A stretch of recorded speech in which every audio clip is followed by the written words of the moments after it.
আমেরিকার চোখ কপালে উঠে গেছে। এত বছর ধরে যেসব প্রযুক্তি নিয়ে তারা গর্ব করে এসেছে, স্টেলথ বোমার, হাইপারসনিক অস্ত্র, ইনভিজিবল টেকনোলজি, সবকিছুর চেয়ে এগিয়ে গিয়েছে রাশিয়া।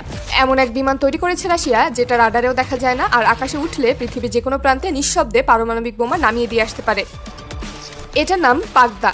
যুক্তরাষ্ট্রের পেন্টাগন পর্যন্ত আজ চুপচাপ তাকিয়ে রয়েছে রাশিয়ার দিকে, কারণ এই অদৃশ্য ঘাতক বিমান কেবল অস্ত্র না, এটা পুরো যুদ্ধের নিয়মটাই বদলে দিয়েছে। এই বিমানের সবচেয়ে বড় চমক হলো এটা স্টেলথ বোমার। এটা কিন্তু সাধারণ কোনো স্টেলথ বিমান না। এটাকে এমনভাবে ডিজাইন করা হয়েছে যাতে রাডার সিগন্যাল পর্যন্ত ভুল লোকেশন দেখায়। এর বাইরের ডিজাইন অনেকটা আমেরিকার B-2 বিমানের মতো। রাশিয়ার একদল সিক্রেট গ্রুপ এই বিমানটি তৈরি করেছে। পাগদা ঘন্টায় প্রায় 1000 কিলোমিটার বেগে উঠতে পারে। যত কম শব্দে উড়বে তত কম সিগন্যাল তৈরি হবে, আর তত বেশি অদৃশ্য হয়ে থাকবে আকাশে। আর এই কারণেই এই বিমান ওড়ার সময় শব্দ হয় না বললেই চলে।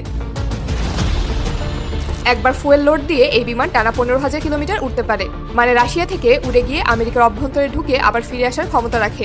আর এই ব্যাপারটাই আমেরিকার ঘুম নষ্ট করে দিয়েছে। এই বিমানের ওজন প্রায় 34 টন, আর সম্পূর্ণ বোমা লোড দেওয়া থাকলে এর ওজন হয় প্রায় 70 টনের মতো।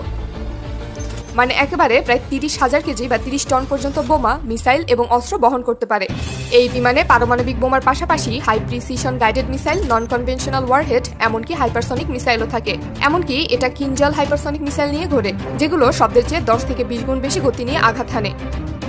এবং আজ পর্যন্ত পৃথিবীতে এমন কোনো প্রযুক্তি তৈরি হয়নি যা এগুলোকে থামাতে পারে। আর এটাই আমেরিকার পেন্টাগনের সব থেকে বেশি মাথা ব্যথার কারণ। এই বিমান শুধু বোম ফেলতে পারে না, এটি নিজেই এক বিশাল ইলেকট্রনিক ওয়ারফেয়ার সেন্টার। এর মধ্যে থাকে এমন সিস্টেম যেগুলো শত্রুপক্ষের রাডার সিগন্যাল জ্যাম করতে পারে। 10 কিলোমিটারের মধ্যে ড্রোন ওরা বন্ধ করে দিতে পারে, এমনকি স্যাটেলাইট সিগন্যাল পর্যন্ত অচল করে দিতে পারে। আর এই কারণেই এটাকে শত্রুপক্ষ দেখতে পায় না, তার আগেই সেন্সরগুলো অচল হয়ে যায়। সব থেকে ভয়ের ব্যাপার হলো এই বিমানে ব্যবহার করা হচ্ছে আধুনিক অ্যাভিওনিক্স এবং আর্টিফিশিয়াল ইন্টেলিজেন্স। মানে এটা ভবিষ্যতে নিজে নিজেই যুদ্ধ করতে পারবে, এমনকি এটাকে চালক ছাড়াও পুরোপুরি ড্রোন মোডেও চালানো যাবে, যেখানে পাইলট না থাকলেও AI সিস্টেম পুরো মিশন কমপ্লিট করতে পারবে। এমনকি শত্রুকে শনাক্ত করে নিজে থেকেই বুঝে নিতে পারবে কাকে আগে ধ্বংস করতে হবে। এখন মূল ব্যাপার হলো আমেরিকা এটাকে ভয় পায় কেন? কারণ আমেরিকার পুরো ডিফেন্স সিস্টেমকে এই বিমান হ্যাক করে অচল করে দিতে পারে।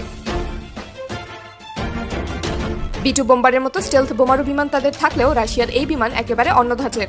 এর বোমা বহন ক্যাপাসিটি বেশি, এক্সট্রা রেঞ্জ বেশি, জ্যামিং প্রযুক্তি উন্নত এবং রাডার অনেক বেশি অ্যাডভান্স।